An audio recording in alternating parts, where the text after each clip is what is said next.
For over a month, this Tamil song by rapper Arivu and singer Dhee has been creating ripples. Its peppy beats, glossy art direction, sleek lighting, and tightly knit lyrics are appealing to music lovers worldwide. From Twitter adulations to Instagram reels and countless interpretations on YouTube, the love for the song doesn't seem like it's going to fade anytime soon. But what exactly is the relevance of Enjoy Enjaami? Are we overlooking the politics of the song? I thought, let's figure out. And what I found was stunning. Enjoy Enjaami is more than a performance. It's a protest against colonialism, capitalism, and is a whole chapter on human rights.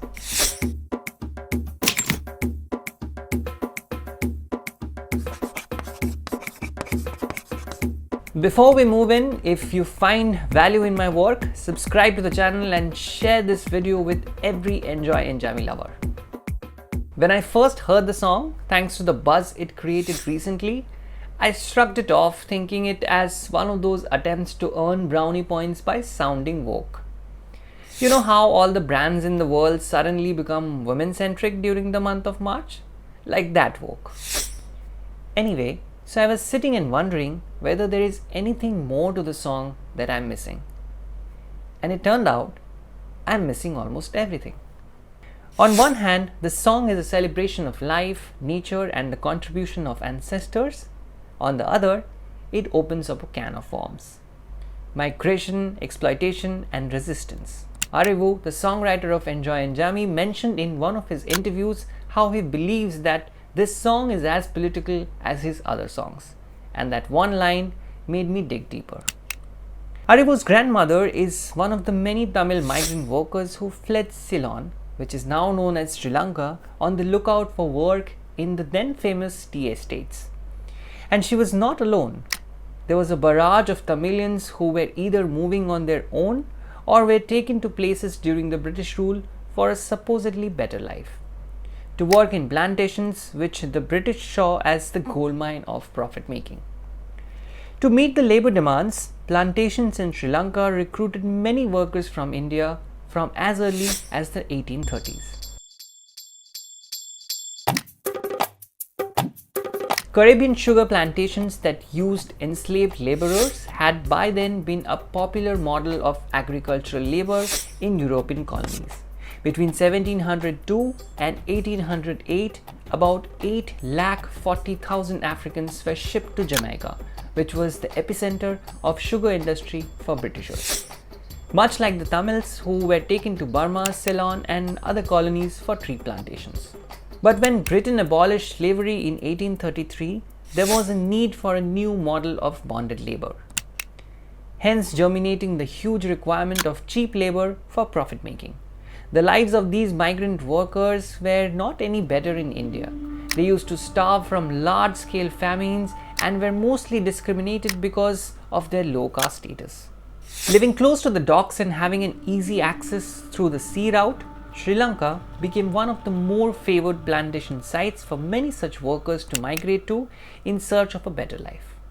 But that desire remained far from true. The workers and their entire family were forced to live in these small 12 by 12 row houses. Long work hours and wages as low as it could be, combined with no access to medical or educational facilities in the vicinity, things were not as good as they were promised. The Tamil Indians were not even regarded as citizens of Sri Lanka, making them stateless entities, non-eligible for any civil rights. Doesn't this all sound too familiar to say the least? The migration of power capitals within our country is still relevant. We have all seen the plight of migrant laborers recently during the nationwide lockdown and their struggle to go back home. None of these migrant laborers went to big cities out of choice. For a better future is the phrase they all follow blindly that ultimately traps them in the neon-filled city life. Poor wages, small houses, no dignity or facility. Nothing seems to look different here. So what exactly happened to all the Indian Tamils in Sri Lanka?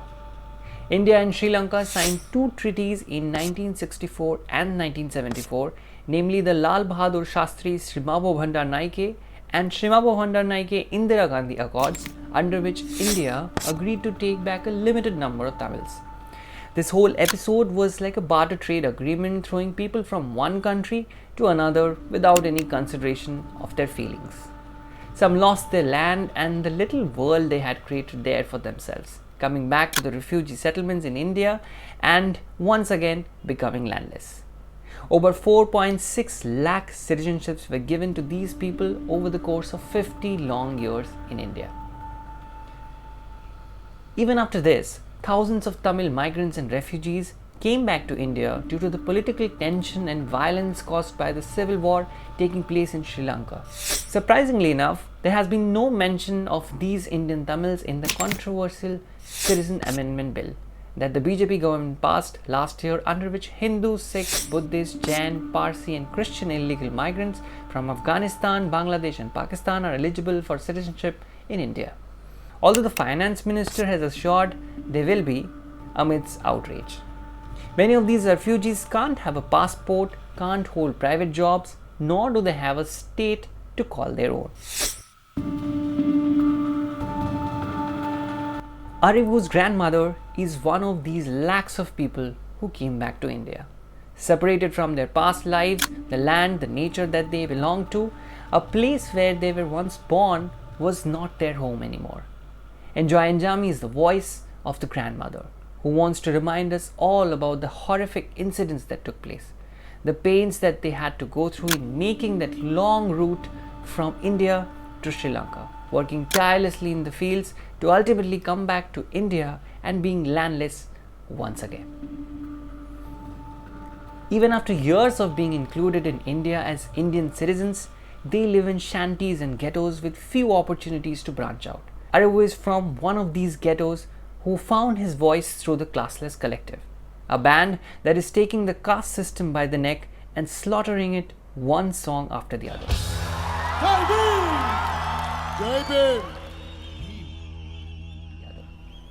The brain behind the band is Pa Ranjit, a film director known for weaving socio-political issues into his work. The band sings about manual scavenging, LGBTQ issues, violence against women, class divides, and more. The issues are serious, but not the songs. And you will find that even in Enjoy Enjaami. The song tries to use wit and caricature to point a finger towards deep-rooted oppression, the plight of the landless Tamils, and the never-ending class battle that forces these individuals to fall below the line. And Arivu is not alone in this fight to call out the wrong. Indie rappers and singers have time and again spoken about fascism, systematic oppression, capitalism, communalism, and exploitation of basic human rights. Like Enjoy Enjaami, they also need our love to reach out to more people and become a voice loud enough to ring a bell. Because in a country where most of the media is either directly state-owned or partially runs thanks to the crony capitalists, bringing out dissenting voices seems to be difficult. And that is why maybe a collective group of independent artists, free of the fear of market and big pocket producers, bring about the much needed cultural renaissance. Just like Maja, under which voices like Arivu are being given a platform. With the singular focus of being artist-centric and to elevate the world-class talent we have to the global stage. I'm presenting Maja. Join me as we witness a cultural renaissance. Now, for whatever reason, Enjoy Enjaami is topping the charts, and with that, the hopes for a fresh debate for the human rights of the oppressed civilians can take place. The Afro beats of the song and the look of it somewhat indicates the bonded labor in Africa and the history of slavery, resistance and freedom too, which is in no way different from the Indian Tamils who migrated to Sri Lanka. As much as it is a song about nature, beauty and coexistence, it is a political tool to address the decades of oppression and negligence.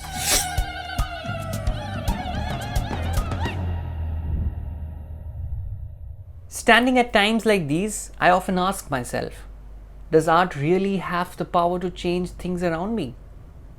Songs like these and independent artists like Arivu make me believe they can definitely bring about a cultural revolution.